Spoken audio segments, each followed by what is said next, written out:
मकर राशी 16, 17, 18, 19 मार्च या एका व्यक्तीपासून 3 हात लांबच राहा. नमस्कार मित्रांनो, मकर राशीच्या जीवनात काही काळ असे येतात की ते फक्त भविष्य बदलत नाहीत तर माणसालाच बदलून टाकतात. 7 मार्च नंतर सुरू होणारा काळ असाच. हा काळ बरोबर पाहता सामान्य वाटेल, पण अजून तो तुमच्या आयुष्य पूर्णपणे वेगळी दिशेने नेणार आहे. तुम्ही खूप काही सहन केलं आहे. लोकांचा गैरसमज, भावनिक फसवणूक, मेहनत असूनही न मिळालेलं फळ. अनेकदा तुम्ही स्वतःलाच प्रश्न विचारला असेल की माझ्याच बाबतीत असं का होतं. पण लक्षात ठेवा, मकर राशीच्या वाट्याला जे कष्ट येतात ते साध्या लोकांसाठी नसतात. देवीच्या आत्म्याला मोठा परिणाम देणारा असतो, त्यालाच अधिक होय समज देतो. हा लेख साधा भविष्य कथन नाही, हा एक इशारा आहे. कारण 7 मार्च नंतर तुमचं भाग्य उघडण्याच्या आधी एक अत्यंत महत्त्वाची गोष्ट तुमच्यासमोर येणार आहे. तुमच्या आयुष्यातील एका व्यक्तीचे खरे रूप. ही व्यक्ती शत्रू म्हणून येणार नाही, ती तुमच्या जवळ असेल, तुमच्या बोलण्यात सहभागी असेल, तुमच्या अडचणीत ऐकत असेल. पण याच व्यक्तीमुळे तुमचा सुवर्णकाळ थांबू शकतो जर तुम्ही वेळेत सावध झाला नाही. तर माझे शब्द हलक्यात घेऊ नका, कारण जे आज दुर्लक्ष वाटतंय, हा काळ देव तुमचा भविष्य हातात देण्याआधी घेतलेली शेवटची परीक्षा आहे. तुम्ही या परीक्षेत उत्तीर्ण झाला तर आयुष्य कधीच पूर्वसारखे राहणार नाही. नंबर 1 आहे 7 मार्च नंतर मकर राशीच्या जीवनात अचानक बदल का सुरू होतील. 7 मार्च नंतर मकर राशीच्या जीवनाचे बदल सुरू होतील. ते बदल छोटे वाटतील, पण आतून ते तुमच्या नशिबाची दिशा बदलणारे असतील.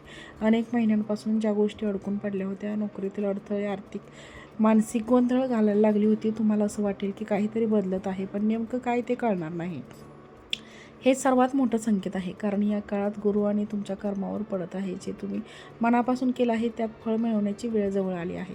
पण लक्षात ठेवा, जसं पाणी खोल असतं तसंच त्यात हालचाल दिसत नाही. तुमच्या आयुष्यातही बदल आतून सुरू होईल, तुमच्यासाठी नवीन रस्ता तयार करत असेल. पण धोका नेमका कुठे आहे. ही व्यक्ती कधीच उघडपणे तुमचं नुकसान करणार नाही. तुमच्या अगदी जवळची असेल, तुमच्या दुःख ऐकून घेणारी, तुमच्यासाठी चिंता दाखवणारी, पण त्याचवेळी तुमच्या निर्णयावर प्रश्नचिन्ह लावणारी. ती व्यक्ती थेट विरोध करणार नाही, पण तू खूप चांगला आहेस म्हणून तुला लोक फसवतील, तुझ्यासाठी हा मार्ग कठीण आहे, असे शब्द वापरून तुमच्या मनातील भीती निर्माण करेल. ही भीतीच तुमच्यासाठी सगळ्यात मोठा अडथळा ठरेल. ही व्यक्ती तुमच्या यशापेक्षा तुमच्या अपयशात जास्त आरामात असेल, कारण तुमचं पुढे जाणं तिच्या असुरक्षिततेला धक्का देणार आहे. म्हणूनच ती हसत हसत तुमचा आत्मविश्वास कमी करायचे काम करेल. नंबर 3 आहे मकर राशीचे भावनिक कमजोरी. या टप्प्यावर धोकादायक ठरते. मकर राशीची सर्वात मोठी ताकद म्हणजे त्यांची करुणा, पण हाच गुण या काळात धोकादायक ठरू शकतो. तुम्ही समोरच्या व्यक्तीच्या वेदना स्वतःच्या मांडता. कधी कोणी अडचणी सांगितली तर स्वतःच दुःख बाजूला ठेवता. 7 मार्च नंतर काही लोक मुद्दाम तुमच्यासमोर स्वतःला बिचारी त्रासलेले दाखवतील, जेणेकरून तुमचं लक्ष तुमच्या मार्गावरून हटेल. तुम्ही त्यांच्या समस्यांमधून अडकून पडाल आणि स्वतःच्या सुवर्णसंधीकडे दुर्लक्ष कराल. हे लक्षात घ्या, या काळात प्रत्येकाला वाचवण्याची जबाबदारी तुम्ही नाही. काही लोक तुमच्या दयाळूपणाचा वापर करून तुमचं भविष्य थांबवू पाहतील. नंबर 4 आहे सुवर्णकाळ सुरू होण्याआधी मिळणाऱ्या मानसिक धक्का आवश्यक आहे का.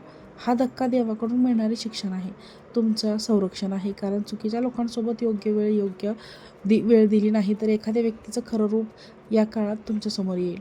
तुमच्यासाठी खूप वेदनादायक असेल. विश्वास तुटेल, कदाचित तुम्ही काही काळ शांतही व्हाल, पण याच क्षणी तुमचं मन प्रगल्भ होईल. तुम्ही शिकाल की प्रत्येक गोड बोलणारा आपला नसतो. हा मानसिक धक्का तुमच्या आयुष्यातील शेवटचा मोठा धडा असेल. त्यानंतर तुमचं नशीब उघडेल, कारण तुम्ही आता त्या चुकीच्या लोकांना ओळखायला शिकलेले असाल. नंबर 5 आहे 3 हात लांब राहायचा. खरा आणि खोल अर्थ 3 हात लांब राहा म्हणजे नातं तोडणं नव्हे तर स्वतःचं संरक्षण करणे. या काळात मकर राशीने कोणाशीही थेट वाद घालू नये, पण अंतर्गत नक्कीच ठेवावं. या व्यक्तीला तुमच्या पुढील नियोजन, आर्थिक हालचाली, नवीन संधी याची माहिती देऊ नका, कारण ही व्यक्ती थेट नुकसान करणार नाही, पण चुकीचा सल्ला देऊ तुमचं नुकसान घडवून आणेल. म्हणूनच हेच या काळात तुमचे सर्वात मोठे शस्त्र आहे. तुम्ही जितके शांत राहाल तितकी नियती तुमच्या बाजूने काम करेल. नंबर 6 आहे सुवर्णकाळ. अचानक येत नाही, तो आधी संकेत देतो. तुम्हाला वारंवार काही गोष्टी जाणवतील, एकट्या राहण्याची गरज वाटेल, जुने लोक तुमच्या आठवणी आपोआप दूर जातील. तुमच्या मनात आता माझ्यासाठी काहीतरी वेगळं आहे ही भावना वाढेल.